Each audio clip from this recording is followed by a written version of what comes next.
네, 안녕하세요. 한자월드 그랜드슬램 강사 오재호입니다. 오늘 또 26강, 이번 시간 26강을 맞이하게 됐는데요.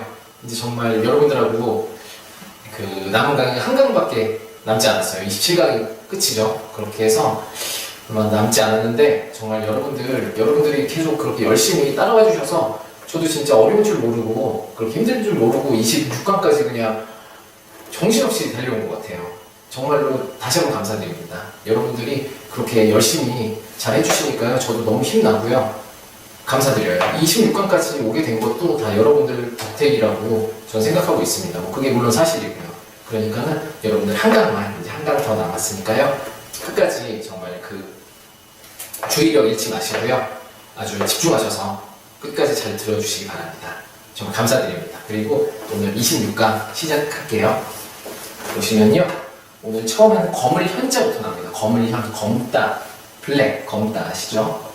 거물현자는 이거 전에 제가 부수 시간에 설명을 드렸어요. 근데 다시 설명을 드릴게요. 이게 뭐냐, 이 아래쪽이 실 모양인 건 아시죠? 실. 그렇게 해서 이게 원래 흰 실인데 검은 실로 물들이는 거예요. 어디에? 물에. 근데 여기 이걸 잡고 계속 이렇게 담궜다 뺐다 해서 그 염색을 하는 겁니다. 그 염색할 때 염자, 제가 물들일 염자 설명드릴 때 한 번 담그면 안 된다고 했죠. 계속 담궜다 뺐다 그래서 옛날에 뭐 물을 이렇게 물속에 9번 정도는 막 담궜다 뺐다 해야 된다. 나무즙에 그렇게 해서 그 물들인 염자도 나왔었는데 이 검을 현자도 이렇게 계속 담궜다 뺐다 하면서 흰 실을 검은 실로 물들이는 과정을 나타내요. 그렇게 해서 이게 검을 현이고요. 이 자체가 제곱수입니다. 그 부수 시간에 제가 설명드렸죠. 그리고 이게 푸는 문제로 거물현 이렇게 나왔으니까요. 딱 보시고 아 이게 실인데 이 넣다 뺐다 하려고 여기 잡으려고 해놨구나. 그렇게 해서 검어지는구나. 거물현 그렇게 아시면 될 것 같아요. 그렇게 하시고요. 다음 보도록 하겠습니다. 줄현자, 줄현자가 뭐냐, 뭐 남한테 뭘 주냐 그런 줄이 아니라요. 이렇게 튕기는 줄 있죠. 줄 이렇게 가느다란 줄, 실줄 그렇게 해서 줄인데 줄은 주로 뭘까요? 뭘로 만들죠? 줄은 뭘 꼬던가 뭐 해서 만들죠? 실, 그쵸? 실을 그 줄로 만듭니다. 그렇게 해서 뭐가 부수겠어요? 실이면, 그쵸? 실사가 부수고요. 현은 요 그대로. 네. 지난 시간도 그랬지만 안 지운 이유가 다 있죠. 그렇게 해서 현을 읽고요. 이 줄은 실이니까, 실로 만드니까, 그리고 실 모양이죠. 이렇게 가느다라니까 줄이. 그렇게 해서 이렇게 실사가 부수라는 거. 그렇게 하시면 되고요. 현악 아시죠? 그 현악, 그 줄로 만든 악기로 연주하는 그런 게 현악이고요. 속현이 그 검은고와 비파, 끊어진 줄을 뭐 잇는다는 뜻으로 그 아내를 여인 뒤에 다시 그 아내를 맞이하는, 그러니까는 그 다시 장가르는 거죠. 그런 걸 말한다고 해요. 속현. 그 줄을 잇는다는 그 본래 뜻이 그렇게 파생된 겁니다. 그렇게 하고 배가절현 아시죠? 그 배가가 그 종잡이, 배가가 연주하면 종잡이가 그걸 딱 알아들었어요. 뭐 만약에 그냥 뭐 띵띵띵 했는데 딴 사람은 아 그냥 좋다 이런데 이 사람은 아 그래 너 지금 뭐 물을 표현했지 아니면 저기 산에 뭐를 표현했구나 너 어떻게 알았냐 이렇게 서로 알아주고 이랬는데 갑자기 그 배가 그 누구죠? 종잡이가 먼저 죽은 거예요. 그러니까는 이제 자기가 아무 연주해도 알아줄 사람이 없잖아요. 그래서 그 줄을 끊어버렸다. 그렇게 해서 배가 져요. 그런 얘기가 그 얘기입니다. 그렇게 하시면 되고요. 그 다음에 관현악 아시죠? 필이나 이 줄로 된 악기로 연주하는 그런 관현악, 줄현자 이렇게 쓴다는 거 기억해주세요.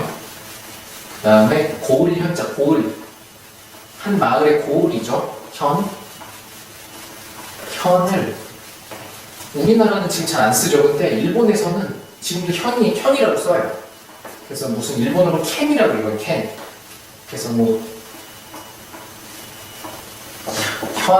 무슨 현, 뭐 도치기 현, 도치기 캔 이렇게 캔으로 읽는데 우리나라는 지금 현으로 읽는 경우는 거의 없죠. 이 현이 뭐를 보던지 제가 일단은 써서 설명을 드릴게요. 현자가 어떻게 쓰냐면은 이렇게 시를 쓰는데 왜 이렇게 현자를 쓰느냐, 이게 좀 무시무시해요. 이 머리 숫자 아시죠 여러분들? 머리 숫자 외우셨죠? 이렇게 머리 숫자 이렇게 쓰는데 이걸 뒤집었어요. 뒤집어 보세요. 그럼 뒤집으면은 이렇게 됩니다. 180도 뒤집으면 이렇게 어떻게 되죠? 이렇게 되나요? 그쵸? 근데 이거를 이쪽으로 좀 붙이고 얘를 막 가운데 해가지고 하면 비슷하죠? 이렇게 됐어요. 이게 머리를 뒤집은 겁니다. 그렇게 해서 이게 머리카락이고요. 이건 뭐냐면 실. 이 머리를 실로 매달았어요. 어디 나무에. 무시무시하죠. 이 머리가 이렇게 나무에 매달아놓은 거예요. 그러면은, 아니, 이게 왜 현이냐. 너무 무시무시하다. 막 이렇게 생각하실 수 있는데, 그 예전에 죄인, 뭐 아무나, 그냥 길 가는 사람 아무나 뭐 못 빼서 걸어놓으면 말도 안 되죠. 그런 말도 안 되는 세상이 아니라, 죄인들이나 무슨 이방 민족들, 그 함부로 침입했을 때 목을 베가지고 거기에 이렇게 놨다고 해요. 그렇게 해서 뭐 일벌 100개라고 하나요? 보고 난 죄 짓면 안 되겠다 그런 걸 느꼈겠죠. 그렇게 해서 그렇게 매달아놨는데 주로 이걸 어디에 매달아놨냐? 마을 이런 입구나 이렇게 마을 들어갔는데 그런데 이렇게 매달아놨다고 해요. 특히 뭐 이민족이 침입했을 때는 거기다 매달아놔가지고 너네 넘어와봐 그럼 이렇게 돼. 뭐 이런 그 경계를 보여주는 거죠. 그렇게 해서 주로 마을 경계, 그런 마을 입구에 그런 걸 세워놨다. 거기에서 파생돼서 이 마을 현자가 됐어요. 고을 현자. 여기는 그 고을을 나타낸다. 고을 아시겠죠? 고을 입구에 그렇게 세워놨으니까요. 그렇게 해서 고을 현이 거기서 파생됐다. 아시면 되고요. 그렇게 해서 현리, 현령, 현가, 뭐 현군 이런 때 이렇게 현을 쓴다는 거 아시면 되고요. 우리나라는 잘 안 쓰고 중국은 모르겠고 아무튼 일본은 지금 이걸 씁니다. 이걸 약자로 쓰면요 이 왼쪽만 쓰거든요. 오른쪽에 실은 안 쓰고 이 왼쪽만 쓰는데 이걸로 해서 일본에서 많이 씁니다. 일본 약자 쓰죠. 그렇게 하시고요. 그렇게 해서 여기서 부수는 머리가 아니라 실로 매달았다. 그게 중요한 건가 봐요. 이 머리는 지금 모양이 뒤집혔으니까 온전하지 않잖아요. 이렇게 보고 이렇게 뒤로 보고 이 머리네 이렇게 해가지고 뭐 쓰시진 않잖아요. 그렇죠? 이 좀 온전한 모양, 이 실이 부수라는 거 그렇게 하시면 되고요. 그 다음 보시겠습니다. 달현, 달다가 뭐 막 달다 그런 게 스위트 그런 개념이 아니라 여기서는 매달다라는 의미입니다. 달다, 매달다. 그렇게 해서 이 현자를 그대로 써요. 음으로 그대로 씁니다. 여기서 그대로 쓰고 밑에는 마음심을 써요. 마음심. 왜 마음심을 쓰냐? 이거는 좀 구분을 하려고 했어요. 원래는 이게 매달 현자예요. 지금 매달고 있잖아요. 머리를 거꾸로 해가지고 실에 매달아 놨는데 이게 점점 의미가 변한 거예요. 이게 그 마을 입구에 세우니까는 마을 입구다. 그 마을을 상징한다. 그 마을의 뭐 경계선 고을 해가지고 이게 의미가 자꾸 변해서 아니 그럼 이거 매달다는 이 의미가 없어졌잖아. 그러면 그거에 맞는 거를 해야겠다. 그렇게 해서 이 마음심을 붙여가지고 일부러 매달현이라고 만든 겁니다. 한자를. 그렇게 하시면 되고요. 왜 마음심 부수냐? 왜 하필 다른 부수도 많은데 마음심을 붙였냐? 보통 그 머리가 이렇게 거꾸로 매달려 보세요. 그럼 마음이 막 동하죠. 뭐 그렇게 매달리는 거 보고 아이고 참 야 잘생겼네 멋있네 그러고 아이고 야 좋다 뭐 이렇게 뭐 그러진 않잖아요. 그렇죠? 좀 막 마음이 솔직하고 뭐 무섭죠. 막 섬찟하고 저 뭐야 만약에 죄인 같으면은 나도 이 죄졌는데 죄 짓지 말아야겠다 뭐 이렇게 마음에 그런 게 있고 이민족 같은 경우는 우리 여기 넘어가면 저렇게 되는겨? 예 아니 돌아가자 뭐 이렇게 되겠죠. 마음에 동요가 생긴단 말이에요. 그렇게 해가지고 이 마음심을 썼습니다. 마음심을 부수를 썼고요. 그래서 매달다 어디에 매달아 놓는다 그런 의미로 그렇게 해서 현상금 그 상금을 더 달아놓는 거죠. 그 사람한테 얼마다 뭐 해가지고 달아놓는 거고 현수막을 이렇게 매달아 걸어놓죠. 이렇게 현수막 그렇게 하시면 되고요. 현격, 현판도 이렇게 달아놓는 거 현안 그렇게 하시면 될 것 같아요. 그래서 이게 달현자라는 거 이 푸는 문제가 푸는 문제가 시험에 나왔으니까요. 꼭 기억해 두시고요. 부수는 마음심이라는 거. 왜 마음심이냐? 그런 걸 보면 좀 동하지 않냐 마음이. 그렇게 해서 마음심을 부수를 쓰시면 되겠어요. 다음 보시겠습니다. 불혈자도 제가 부수 시간에 설명을 드렸는데요. 이게 제부수 한자잖아요. 불은 뭐를 번떴다? 이걸 불을 번떴다. 불입구, 동굴입구를 번떴어요. 동굴입구를 번떠서 어떻게 쓰냐면은 제가 이렇게 동굴 이 위에가 있어요. 이 동굴 들어가는 요 입구, 요 동굴 입구가 있죠. 이렇게 위에 입구. 그렇게 해서 이게 불혈자라는 거. 제부수입니다. 그러니까 전체가 부수라는 거 아시겠죠? 그렇게 해서 혈거, 경혈, 동혈, 호혈 뭐 할 때 호혈이 호랑이굴이죠. 호랑이굴에 들어가도 정신만 차리면 산다는데 글쎄 정신 차린다고 살까요? 호랑이가 얘 정신 차렸네 잡아보면 안 되겠다 그럴까요? 아무튼 그만큼 정신 상태를 좀 올바로 갖지 않는 그런 거죠. 그렇게 하시면 되겠고요. 다음 보시겠습니다. 그리고 위협할 협자도 뭐 설명이 많은데 저는 그거 말고요. 일단 그 사람을 이 고기에도 표현하잖아요. 그렇죠? 이 사람 내장이나 장기나 뭐 거품자도 이 고기 두 개고 이 살 가진 이 사람이니까요. 그렇게 해서 사람 여기 저를 볼게요. 나 1인칭 내가 있는데 갑자기 웬 깡패 3명이 오는 거예요. 근데 깡패들이 막 저보다 어리고 막 비실비실할까요? 아니죠. 다들 막 떡대 있고 머리 뭐 깍두기에 힘 막 꽤나 쓰시는 분들이잖아요. 세 분이 거의 한 분이 안 다니시죠. 1대1로 뭐 맞짱뜨지 그러진 않고요. 보통 한 3분이 다니시더라고요. 보면은 뭐 제가 만난 건 아니고 보통 뭐 영화 봐도 3명이 꼭 오죠. 이렇게 힘 쓰시는 분들 3명이 이렇게 저를 둘러싸고 있어요. 둘러싸고 있어서 뭐 하겠어요? 둘러싸가지고 야 너 진짜 잘 됐으면 좋겠다. 너 진짜냐? 그 요 한자월도 잘 될 거야. 뭐 이렇게 막 격려하고 이러는데 아니죠. 야 이 자식아 너 빨리 뭐 돈 내놔. 아니면 뭐 너 진짜 뭐 10원에 한 대나 뭐 그런 식으로 위협을 하겠죠 저한테. 깡패분들이 갑자기 와가지고 저한테 뭐 기도해주고 뭐 안수기도 하고 그러시진 않겠죠 절대로. 저한테 막 계속 돈 내놔라. 너 뭐 요새 뭐 어떻게 된다면 너 좀 계속 위협을 하겠죠. 위협할 겁니다. 깡패분들이. 그렇게 해서 저 여기가 막다리 골목이고요. 도망도 못 가죠. 그렇게 해서 위협할 협자 이렇게 외우시면 되겠어요. 제가 이렇게 있는데 요 위에 웬 그 형님들 그 힘쓰시는 형님들 3분이 와가지고 막 위협을 하는 거예요. 위협. 야 너 죽고 잡냐 막 이러면서 위협하시는 거를 여자하시면 될 것 같아요. 그렇게 해서 위협할 협자. 그렇게 해서 여기에 부수는 접니다. 제가 주인공이죠. 그러니까 힘보다는 힘쓰는 형님들보다 제가 주인공이니까 아무리 제가 힘이 없다고 해도 네. 그렇게 해서 부수는 이렇게 6단어이라는 거 아시고요. 이걸 생각하시면 될 것 같아요. 3명의 형님들이 저를 위협하고 있는 모습이요. 아시겠죠? 그 다음 보시겠습니다. 그래서 이게 위협할 협자로 그렇게 흐름 문제로 출제됐고요. 협박, 위협, 협탈. 무섭죠 다. 그렇게 하시면 되겠습니다. 다음 형통할 형자. 이거 전에 제가 설명드렸죠? 지난 시간에. 형통할 형자 뭐랑 또 매치가 된다? 지난 시간에 복습하셨죠? 누릴향. 이렇게 해서 2개 구분해라. 왜? 형통해야 누린다.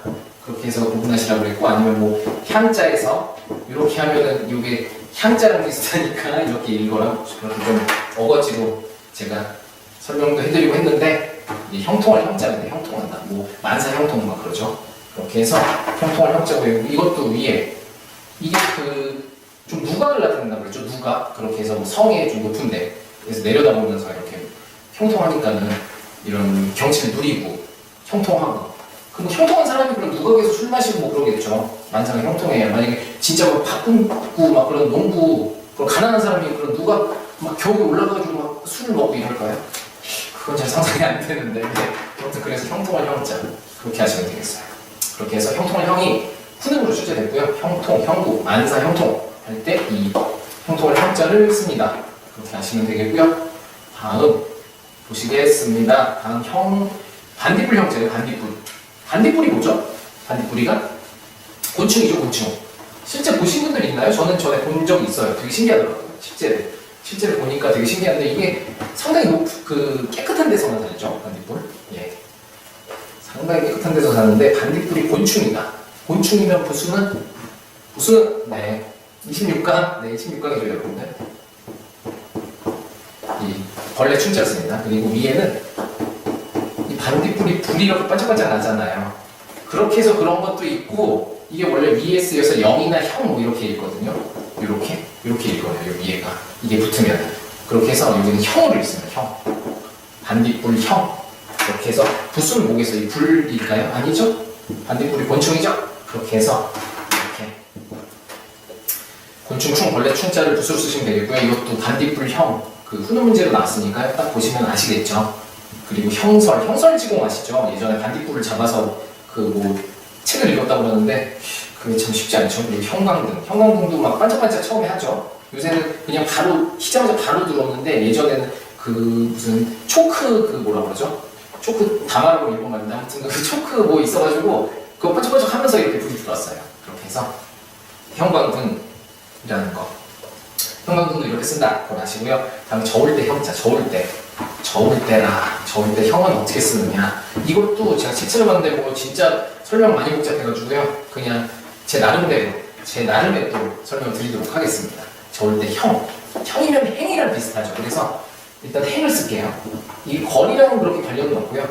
그냥 그 음으로 많이 쓰이죠. 그 보통의 한자들이 제가 형성이라고 그랬잖아요. 그렇죠? 소리랑 뜻하고 그 음하고 쓰인다고. 여기도 그래서 음부터 썼습니다. 형 비슷해서. 그렇게 해서 이렇게 썼고요. 가운데는 뭘 썼냐? 저울대니까요. 저울대를 썼는데 이 물고기 무늬 저울대를 썼어요. 예전에는. 그렇게 알아두세요. 그래서 물고기 이렇게 생겼죠. 이렇게 해가지고 이렇게 뭐 물고기 있고요. 물고기 모양이 이렇게 저울대가 이렇게 생겼죠. 그래서 여기에 뭐 추 있고 여기에 뭐 물건 올려놓고 그렇잖아요.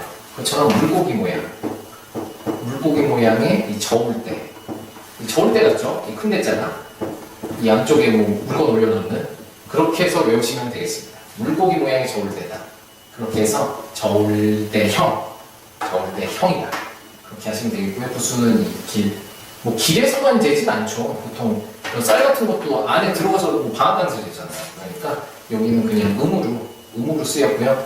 보시면은 이 물고기 모양의 이 비늘 넣어야죠. 물고기 모양의 이 저울대였다. 그렇게 아시면 안 적으시겠죠. 이게 물고기 위쪽이니까요.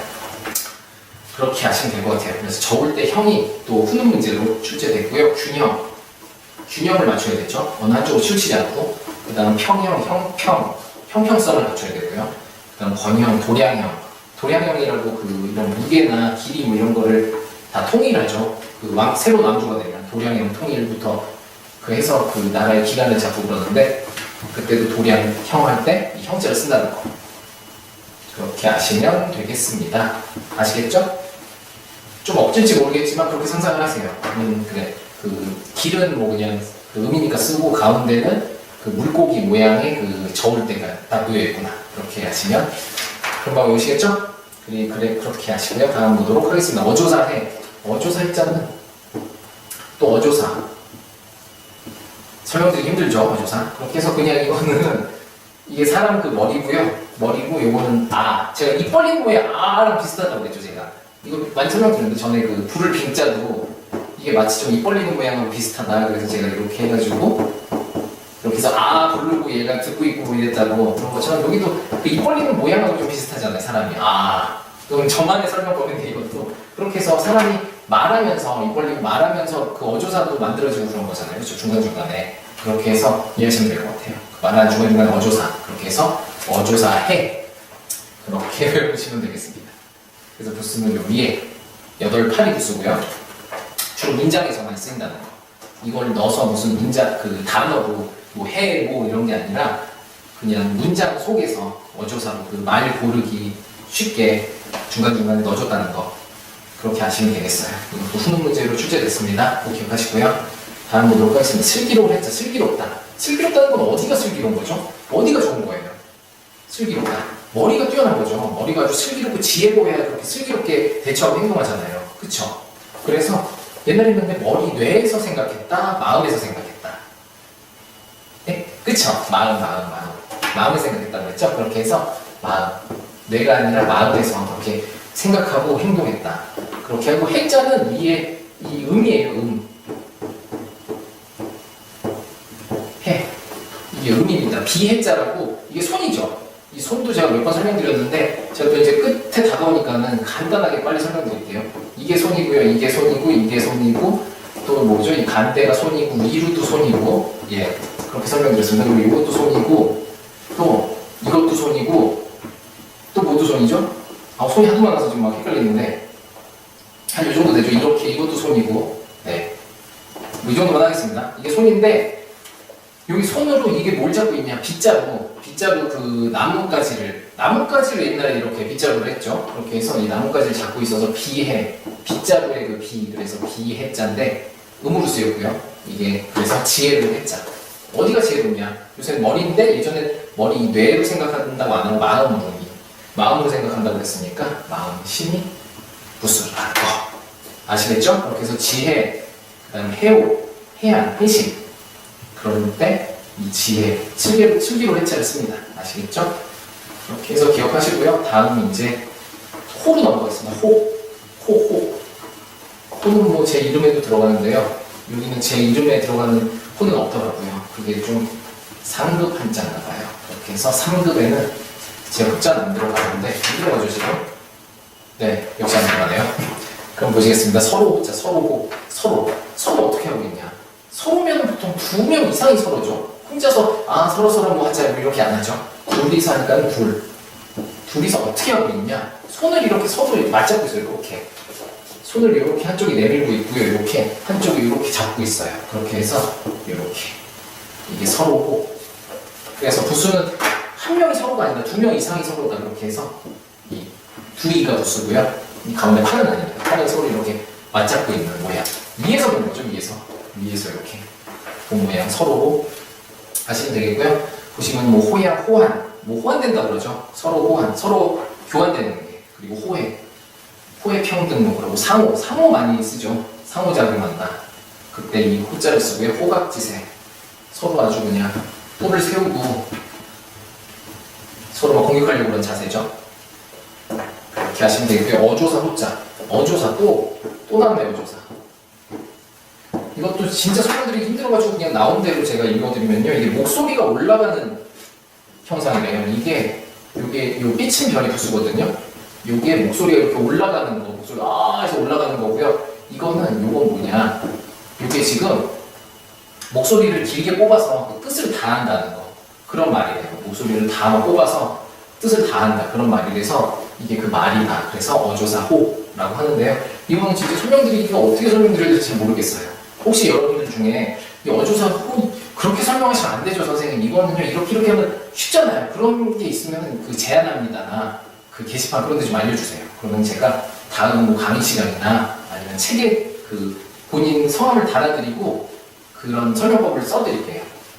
그러니까 예를 들어서 뭐 신월동에 김길동 씨가 만약에 좋은 아이디어가 있었다 그러면 이렇게 해가지고 뭐 신월동 김길동 씨 뭐뭐뭐 해서 이렇게 외우면 됩니다. 이렇게 써드릴 테니까요. 아니면 제가 이 강의 중에 여러분들 이게 어떻게 외우시는지 아시죠? 이게 그렇게 외우는데요. 신월동의 김길동 씨라고 이 한자월드 회원님이 이렇게 제안해 주셨습니다. 이렇게 제가 거론해 드릴 테니까는요. 꼭 그 제안합니다나 거기에 꼭 남겨주세요.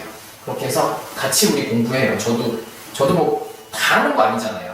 저도 모르는 거 많은데 여러분들한테 배우고 싶습니다.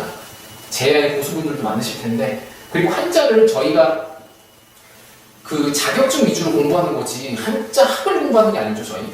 그러면 저도 막 정통으로 막 어렵게 공부해야 그 가르쳐 드려야 되고 저도 어렵게 공부해야 되는데 쉽게 하자고요, 한자. 저희는 한자를 그렇게 막 깊이 연구하는 그런 학문이 아니잖아요. 저희 이 한자월드는 거의 자격증 위주이기 때문에 한자를 어떻게 빨리 외우느냐, 쉽게 외우느냐 그게 중점이거든요. 그러니까 여러분들도 그런 거에 막 그 옛날 그 인습에 젖어서 뭐 입구 같으면 입으로만 해석해야 되는데 입을 어떻게 하지 이렇게 하시지 마시고 뭐 입구가 여기서 상자로 쓰였어요. 그래가지고 상자로 뭐 이렇게 담으면은 그렇게 되죠. 그게 만약에 정말 쉽다 그러면 저는 그대로 받아들이겠습니다. 전 언제나 이 열린 마음 아시죠? 네. 또 설명 길어졌네요. 그럼 빨리빨리 넘어가도록 하겠습니다. 다음 보시면요. 어조사호는 그렇게 해서 넘어가고요. 예. 다음 보겠습니다. 다음 보시면요. 범호 아시죠? 이건 뭐 부수 시간 설명드렸어요. 이게 그 위에만 그 호랑이 정면을 본 모습이고 좀 그것만 좀 심심하다고 해서 다리까지 넣어줬죠. 좀 생생하게 표현하려고. 그렇게 해서 원래 범은 요 위에만도 쓴다. 그렇게 해서 보시면은 뭐 호구, 그 호랑이 입이죠. 백호, 흰 호랑이, 맹호, 호환. 옛날 호환마마 아시죠? 호환마마가 도대체 뭐냐? 그러는데 그 호랑이 환입니다. 호랑이 잡아갔죠, 옛날에는. 호랑이가 실제로 살았어요. 지금은 뭐 우리나라 호랑이 다 잡아가서 없는데 예전 그 임진왜란 때도 그 일본군들이 엄청 잡아갔고 호랑이를. 그리고 그 근대화 되면서도 많이 좀 호랑이를 없앴죠. 그래서 지금 우리나라에 동물원 말고 호랑이 산다는 걸 저는 못 들어봤는데요. 그렇게 됐고요. 그렇게 보시면 될 것 같아요. 그래서 호환마마. 이 마마는 아시죠? 천연두 막 이렇게 얼굴 곱는 거예요. 호혈, 호골, 뭐 용호 상박할 때 씁니다. 그리고 되호를 보시면 되호가 뭐냐? 되다, 뭐가 된다 이런 게 좋은 그런 게 아니라요. 되가 그 오랑캐라는 뜻이에요. 오랑캐. 그래서 그 중국 분들 뭐 되놈 뭐 그러는데 뭐 그런 말 안 좋으니까 안 쓰시는 게 좋고요. 아무튼 오랑캐라는 뜻이에요. 돼. 그렇게 해서 오랑캐가 그 사람이죠. 사람인데 여기서는 그 사람을 이렇게 육다로로 쓰기도 한다고 그랬죠. 이렇게 뭐 고기 덩어리로 보는 게 아니라 그 사람 뭐 살 가죽이 있으니까 이걸로도 보기도 해요. 그렇게 해서 보시고 되호니까 호랑 좀 비슷하죠, 의미. 그렇게 해서 호를 써주고요. 그렇게 해서 되호입니다. 그렇게 해서 보시면요, 이거의 부수는 또 이거죠. 육다로. 오랑캐도 사람이잖아요. 그리고 이게 원래는 소의 그 목살이라고 하나요? 턱 밑살? 뭐 그거를 나타낸다고 그래요. 원래는 거기서 따왔다고 하는데 이런 턱 밑살이 그렇게 좋을까요? 턱 밑살이 그렇게 맛있을까요? 잘 안 쓰일 것 같은데. 그렇죠? 좀 뭔가 필요 없는 그런 살 느낌 들죠. 이 오랑캐도 보세요. 아니 여러분들 오랑캐가 그렇게 좋나요? 좀 약간 눈에 가시고 언제 막 쳐들을지 모르잖아요. 오랑캐들. 그렇죠? 그러니까 눈에 가시고 별로 안 좋은 막 그 혹 같은 존재 그런 느낌이죠. 오랑캐. 그렇게 해서 그렇게 연상하시면 될 것 같아요. 여기에 보기엔 약간 혹의 느낌? 좀 안 좋은 느낌. 그래서 오랑캐 되었다. 뭐 이 오랑캐 진짜 너무 반갑다. 막 쌍수들 보고 아 빨리 우리나라 와달라 그런 분들 없죠. 다 오랑캐는 다 막 그 국경에서 지키고 있고 항상 싸우고 좀 쟤네 없었으면 좋겠다 뭐 이런 느낌이 드는데 그렇게 알아두시면 될 것 같아요. 근데 소의 뭐 턱 밑살? 네, 그걸 묻었다고 해서 호적. 호적은 뭐 오랑캐 그 나비는 아니고요. 그냥 호적 자체를 그 나비라고 해요. 그리고 호란 그 가수가요? 그분 있는데 이렇게 쓰진 않으실 거예요. 예, 당연히 안 쓰시겠죠. 그리고 호인, 뭐 호적 그때 이렇게 씁니다. 호적 뭐 호적 하나 그때 호적 이렇게 쓴 거 아니에요. 이거는 그 오랑캐 필입니다. 필기적자 배우셨죠? 그렇게 하시고요. 다음 보도록 하겠습니다. 넓은 호자 넓다. 넓다는 거 제가 많이 설명드렸어요. 그리고 다음에도 나의 넓은 홍자로 나오는데 넓다. 넓은 걸 뭘 보고 알까요? 넓다. 그 지구상의 70%? 그쵸, 물? 예. 물이 가장 넓습니다. 넓은 거는. 높은 거에 뭐 에베레스트 산이 제일 높겠지만 넓은 거는 물이 제일 넓죠. 그래서 넓을 호자를 이렇게 쓰고요. 이거는 고자인데 호자랑 비슷하죠. 그렇게 해서 음으로 썼고요. 넓은 호. 이것도 이름에 많이 쓰여요. 저는 이거 안 쓰는데 이걸로도 많이 쓰입니다. 이름에. 넓은 호기. 호연지기 아시죠? 그 맹자에 나오는 거. 호연지기를 길러야 한다. 모름지기 이래가지고 그렇게 하시면 되겠습니다. 그리고 터럭호 볼게요. 터럭이 뭐냐? 저는 제가 설명드렸는데 터럭이 털이라고 그랬죠? 터럭이 털인데 털이면 뭐다? 털이면 뭐다? 뭐 그쵸? 털이면 뭐죠? 털모. 그렇게 해서 털이니까 털모를 써주고요. 그 다음에 호는 뭘 쓰느냐? 위에 이 고자, 높을 고자를 이 호자로 읽어요. 그렇게 해서 이 다음에도 호자로 읽습니다.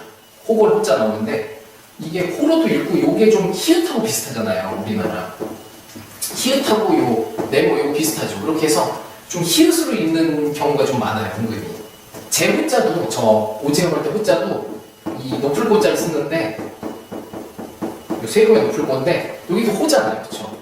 여기에 있죠. 그렇게 해서 히읗하고 좀 비슷하다 그렇게 아셔도 될 것 같아요. 그런 의미 좀 은근히 많거든요.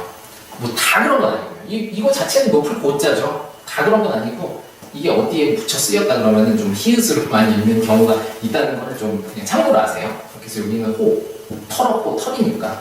근데 붓은 당연히 털이겠죠. 털. 그렇게 해서 보시면 휘호가 뭔지 아시죠? 그 글씨를 막 휘갈겨서 이렇게 써주는 거, 네, 휘두르는 거 그렇게 하시면 되겠고요. 추호, 난 뭐 가을 털, 추호도 없다 그런 마음. 가을 털이 그 가을에 동물들이 털갈이 하니까 가늘어진다고 해요. 그래서 다른 계절보다 가을 털이 제일 가느니까 털도 그 안 그래도 조그만데 그 중에서 그 가는 털만큼도 없다 나는 추호도 없다 그런 마음 뭐 그렇게 얘기하죠. 그리고 호말, 털끝, 호말 그렇게 하시면 되겠고요. 다음에 호걸호를 보겠습니다. 호걸들 아시죠? 뭐 영웅호걸 뭐 이러는데 호걸 중에는 예전에 좀 약간 퉁퉁하신 분들이 많았나 봐요. 아무래도 퉁퉁에 힘을 잘 쓰죠. 그래서 뭐 스모 선수나 씨름 선수들도 막 뼈 마른 사람보다는 약간 힘 이렇게 퉁퉁해가지고 막 그런 사람들이 많죠.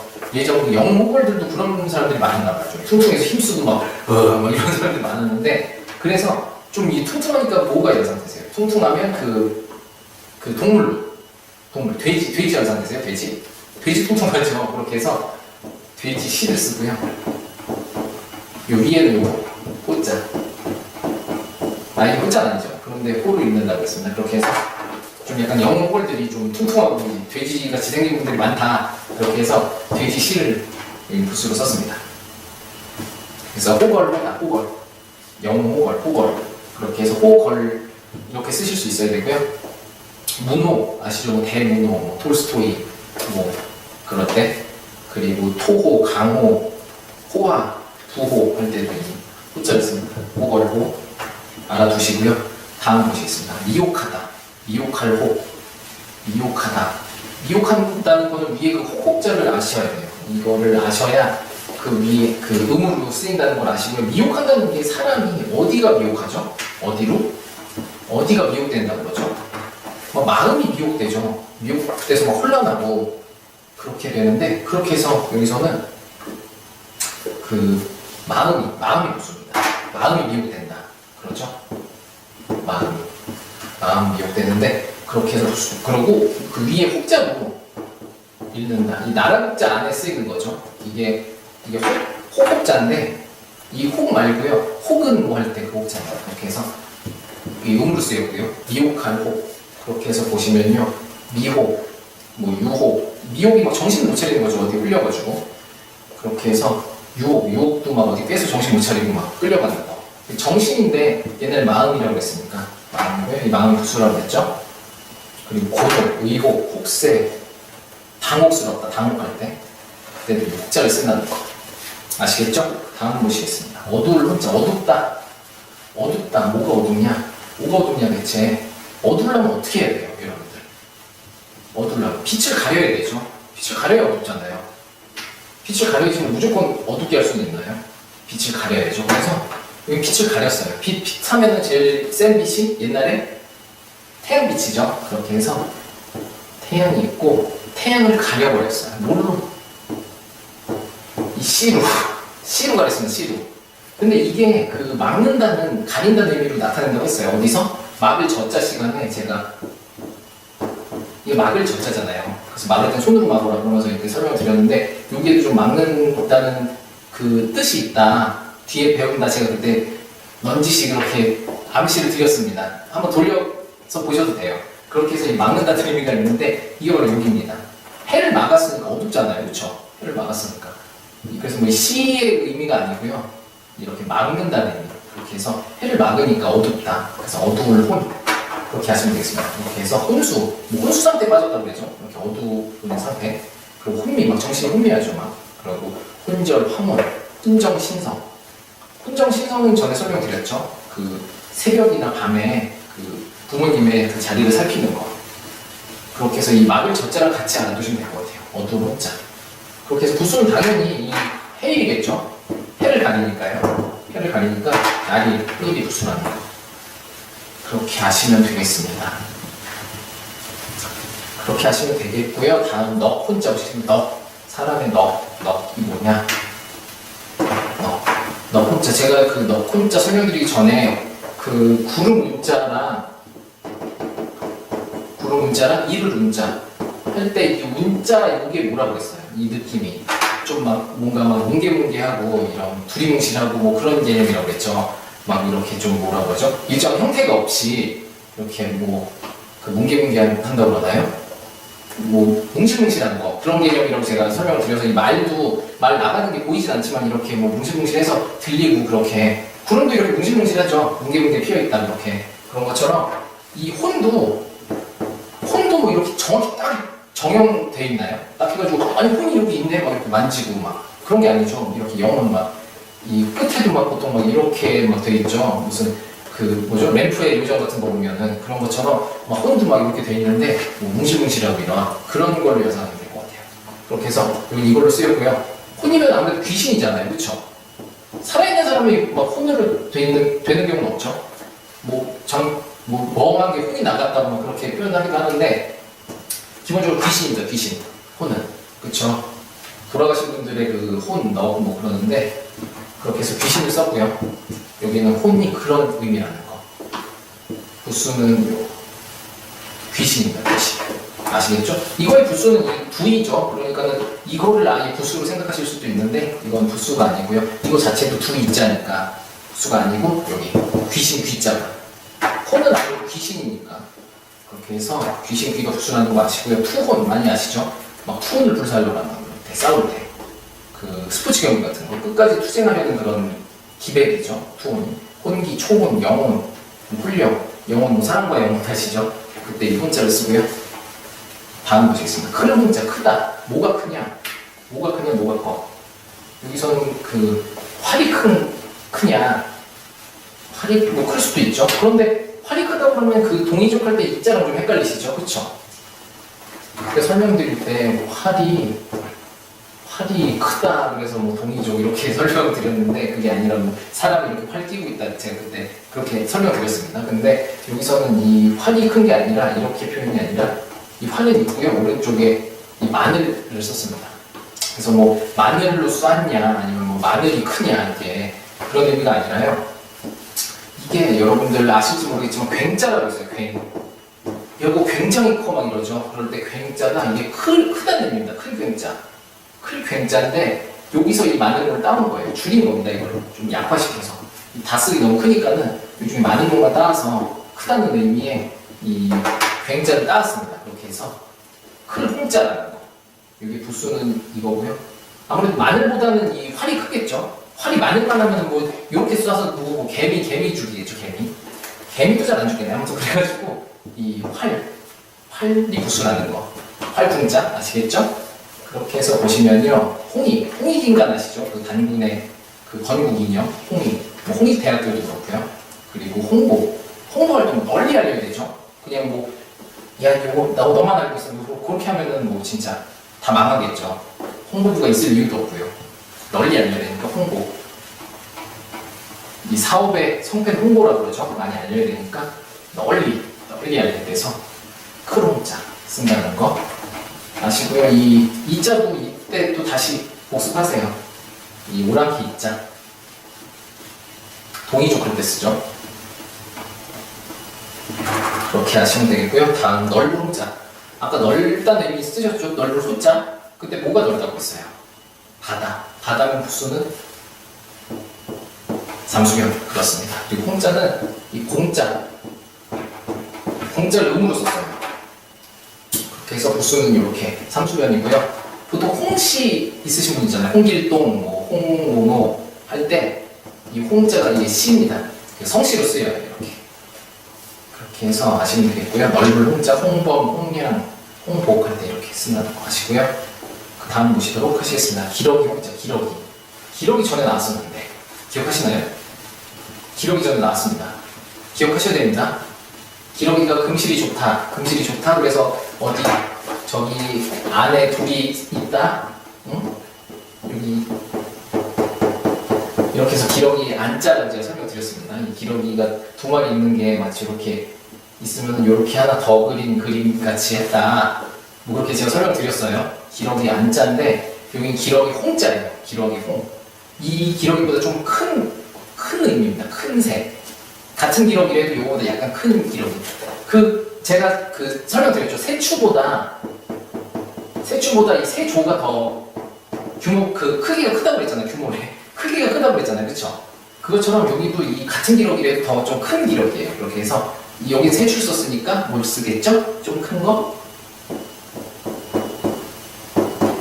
세조를 쓰겠죠? 세조. 좀 더 크다고 그랬으니까. 그리고 기러기 서식지가 보통 이 늪이나 이런 데 주로 살아요. 늪 같은데. 그렇게 해서 이 늪이면 뭐 질척하고 물이 많죠. 그렇게 해서 물을 쓰고요. 그리고 기러기 홍으로 이루는 홍공 비슷하죠. 그렇게 해서 공자를 써주기도 하고 이렇게 쓰기도 하고 아니면 요거를 자체를 떼보세요. 자체 떼면 뭐죠?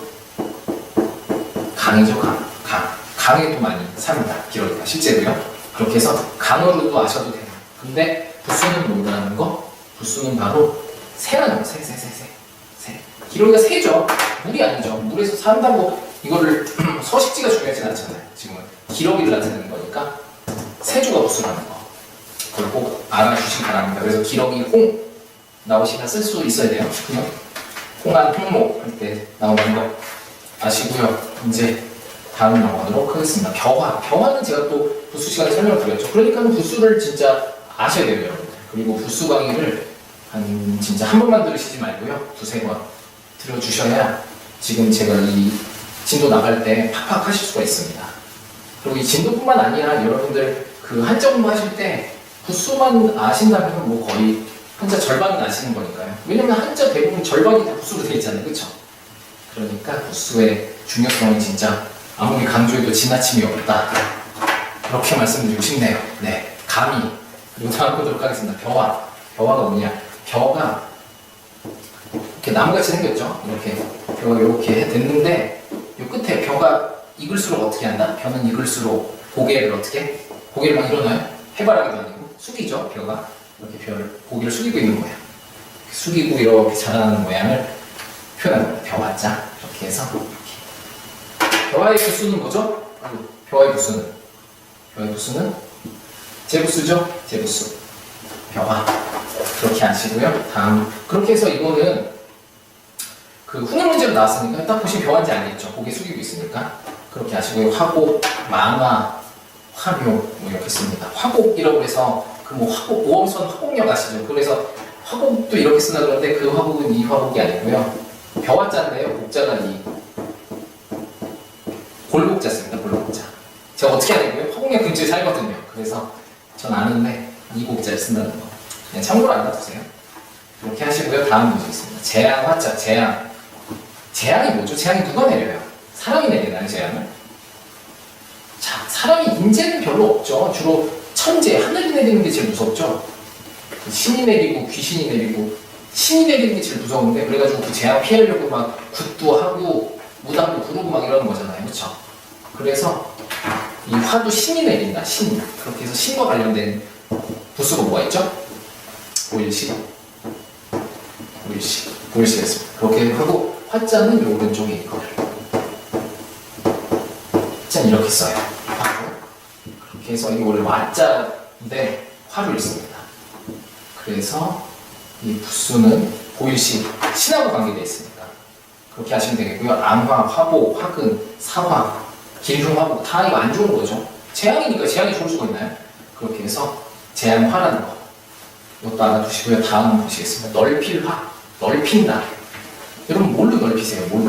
뭘로 넓히시죠? 이 신체 중에 뭐가 잘 좁혀 있다 그러면 이렇게 넓히죠. 막 이렇게 손으로 넓히잖아요. 그렇죠?